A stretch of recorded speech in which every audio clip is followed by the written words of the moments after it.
I played 2 hours of Avatar Frontiers of Pandora. Here is what I think of the game. Is it really something for you, or is it just a Far Cry with Avatar skin? Stay tuned for that. What's up guys, my name is Frankie Boy. On this channel I am covering everything regarding open world RPGs such as Far Cry, so stay subscribed for more if you want to. I'd love to welcome you to the family. And I've been playing 2 hours of Avatar. Thank you so much for Ubisoft for having me again for early access of one of the upcoming titles, which is a thing that I most of the time can do for you. I can almost always play those titles ahead and give you my opinion and my critique, of course. The game started with such a nice intro. I think it looks beautiful and welcomed me to the world of Pandora. The first thing I immediately wanted to check out are the different weapons. I had like this grenade thrower, 2 types of bows, a heavy bow and a light bow, and I also had an assault rifle, which is an IRA/human weapon. And the downside to those weapons is if you use them you destroy animal skins if you hunt them for skins, because this game actually has a lot of RPG systems, e.g. upgrading your gear, crafting food for buffs, gaining skill points, upgrading weapons, crafting new weapons, etc. That's all in the game. And you can also collect some materials for a community fund for a tribe of your choice. So the first steps were very clear for me because it totally reminded me of Far Cry. Everything in this game, in my opinion, cried Far Cry, because Far Cry, yes, that's funny. When I started my YouTube channel back then in 2017, I did this with Assassin's Creed, but a few months later Far Cry 5 came out and it quickly became one of my favorite Far Cries of all time. Now this channel right here, it's a very new one, but my main channel that you can find in the video description, it's called Fragnat. I am very used to the gameplay loop of Far Cry 5, Far Cry 6, etc. and this game really matches that. And right off the bat I can tell you guys, if you don't like the gameplay loop of Far Cry 5 or Far Cry 6, then this game isn't for you, because it is about collecting stuff, crafting gear, upgrading your weapons, getting skills, etc. Well, maybe you don't have to do that, but it is a crucial part. Now, this outpost right here is just a random outpost I encountered on a way to my quest, which was quite interesting because this outpost was already conquered. And you can see this Viper Wolf, it's ruined because I used my normal weapon for it and didn't choose a bow. Fire or explosions will also ruin like the meat and the skin of the animals you kill. So nature got this outpost back after the player had conquered it, I think after the player conquered it, and got rid of the IRA. So this is quite cool because you can now use it as a hunting ground or collect some of the plants that grow here. You can also find some small riddles like connecting cables or disconnecting them in the case of getting back the nature. But I wanted to go to my next quest. Then I tried out my heavy bow on this animal and I tried to shoot it, and as you can see it has some explosive to it, so using that can lead to some surprises, and I can think of very crazy combinations of using that one, because you can actually like shoot this kind of grenade at an animal and then you use it as some kind of surprise mine or so, which exploded right after I killed the animal. Now the quests I did weren't really that interesting. You have this mini event for collecting some nectar or something like that I had to collect for the quest, and then I went back to the tribe. The tribe told me, hey man, you need an Ikran. What is an Ikran? Of course, it's a flying mount. And to get that mount, you actually have to climb a mountain or various mountains, which will be so rewarding. And I think this game looks beautiful and stunning. I don't know if there's ray tracing in it. I didn't read anything about ray tracing, and I only played it in HD, low resolution, so I'm totally looking forward to playing the game in 4K 60 on my own PC. This was like a remote session, so the quality is not the best of the best. But I think the world itself, it looks beautiful, it looks stunning, and it has such an interesting nature, etc. And right here you can see an Ikran that I want to collect or catch like a Pokemon, but it went away, so I had to rush behind him, or I didn't have to rush, of course it's just a scripted quest, and get up the hills. The whole climbing session up the hills took me 12 minutes. Iron Maiden would be proud of me. You find some of those little riddles over here. You have to activate something and shoot at stuff to open the gate. You see right there. You can see where it's leading you. Use your bow to activate it to make it even easier. Alright, and we opened the gate and we can get to the next layer. I think climbing for 12 minutes in a quest is quite a long time. But it was fun and also rewarding because it was like the last time in the game that you really have to climb. The last time you have to use your feet. Because of course after it you get your own icon. And you can even name it. There is a variety of names you can choose. Like not your really own name. You can choose from I think 10 names. And I sadly can't show you any menus, map, skill tree, etc. in-game menu. But I saw all of these and they are fine. I don't know why I'm not allowed to show it. Just keep that in mind. That's why I don't show anything or show like the sequence where you can choose the name because I'm not allowed to show it. But it looks just fine. I don't know where the problem is. Flying the icon is quite fun. You can like fly steep down or just fly normal straight on. You can even go AFK and let him fly across the whole map and scout everything for you. That's totally possible. Except for when you of course get hit by some IRA dudes in a helicopter. One of the best things is like you can jump down from your icon and then call him again. This also looks really nice. You can shoot your arrow in slow motion in the air and then get back on the icon. So much fun. Please try that if you want to get the game. It will give you some OP moments. You have this dash. And you can also let your icon like catch some fish if you fly very close to the ground on water. Now, I encountered a fight right here and I thought it was a very nice idea to get in there and just shoot. And then I found out, oh man, I am very weak. This character is an early character and it's not OP. What is OP?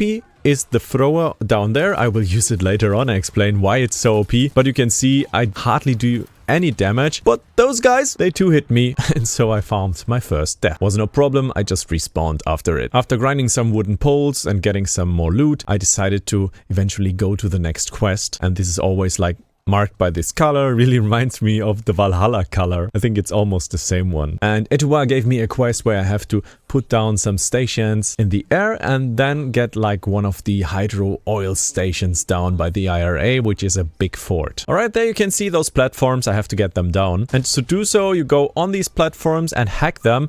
Afterwards, you can shoot at it and they explode. The hacking minigame is not that interesting. I will show you another hacking game that is more interesting later on. Have this feeling that these platforms in the air, they kind of could be a mini game or just some random open world stuff that could appear later on because it's just some floating platforms guarded by helicopters and that's it. What I didn't notice right off the bat was you can actually fight in the air and use your bow, but also use other weapons. I first thought you can only use like a spear or so, which I thought because of the icon on the down bottom right, but I think it's the amount of arrows you still have, and the helicopters are quite easy to take out once you noticed and learned how to do so. Next up, I wanted to clear this base and it was daytime, so I was told by Ubisoft, oh, maybe you missed a quest, and I went back and yep, I missed a quest on the mountain, and triggering this quest will turn it to night time, so you can decide if you want to go in stealthy or open combat. I want to be honest with you guys, I wanted to go in stealthy, but instead everything went wrong. Total Far Cry manner, and I went in full combat, full Monty. The thing I discovered was the grenade thrower in this base is so broken. You throw a grenade and it insta-kills those giant mechs. So you just use one of the grenades and you one-shot kill these giant bosses, like boss-like mechs. I don't think they are bosses. There are many of those in this base, but I think this is quite a large base. It has a lot of space, but not that many enemies for this space, I think. And throwing those grenades will insta-kill any enemy I found in the game so far, but I didn't found any large boss or so. And you can also craft the ammunition on the fly. Like you only have 4 grenades in stock, and I think that's a perfect balance. If you want to use like one grenade, you have to really think, do I want to do so? But you can always craft that, and that kind of took away the magic of it. I don't know if those crafting materials, they might be very rare, but as you can see in the footage, I just tore them apart with no effort. And then I decided to go into the base and search for some stuff, some objective I have to fulfill. And these are like shut down the drill towers and the internal generators. They also have to be turned down. So that was like a simple task to do. Kind of reminded me of the alarms in Far Cry. Now it's part of the objective, while the alarm in Far Cry was optional, and of course an alarm function, which wasn't in this game. Like, the assault rifle was also very strong. These enemies, they are one-shot, and I think the balance or the idea of the game is, like, you are almost one-shot as well. As you saw in the previous footage, I was two-shot, so both you and the enemies are very fragile, except for if you like maybe craft some perfect armor or so. At some points I defeated the whole area and I had to go up for the last objective to fulfill my destiny and become the ultimate Navi, but eventually I was thrown into a fight with a helicopter, which was no problem at all. With the assault rifle mid-air, I can even fly through the explosion, but now I farmed my second death, which was even more embarrassing than the first one, because I conquered this whole base and now this happens to me. I fell down.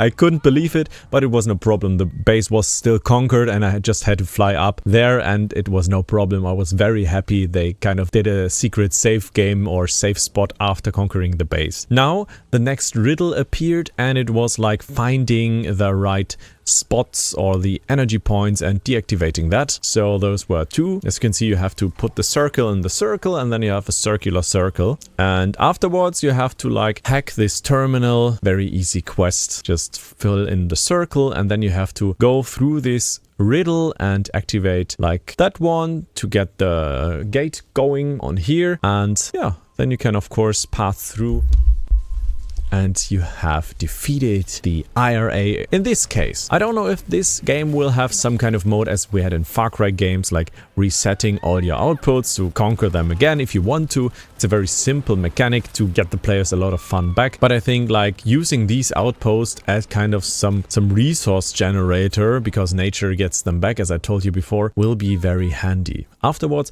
I just encountered like a main story mission that I also won't spoil to you guys, because I want to keep this as spoiler free as I can. And yeah, this game is totally like a Far Cry game. If you like the Far Cry mechanics, like these hunting, gathering some stuff for food, etc., doing open world stuff, exploring an open world and freeing it of some evil, that's like the DNA of Far Cry, and this is totally the case for Avatar, minus the antagonist and minus the humor of Far Cry. So that's not in this game. I don't know how exactly the story will turn out. Maybe they have some kind of Far Cry villain pointed out for the game. Could be the case, but I didn't see him or her so far. But yeah, if you like Far Cry mechanics, if you like the mechanics of Far Cry 5 or Far Cry 6 or Far Cry 4, then this game could totally be a game for you, because it has the same ones. It really is a Far Cry game in Avatar. That was the thing where I was thinking at first and at last when I quit the game, and it's fun because I personally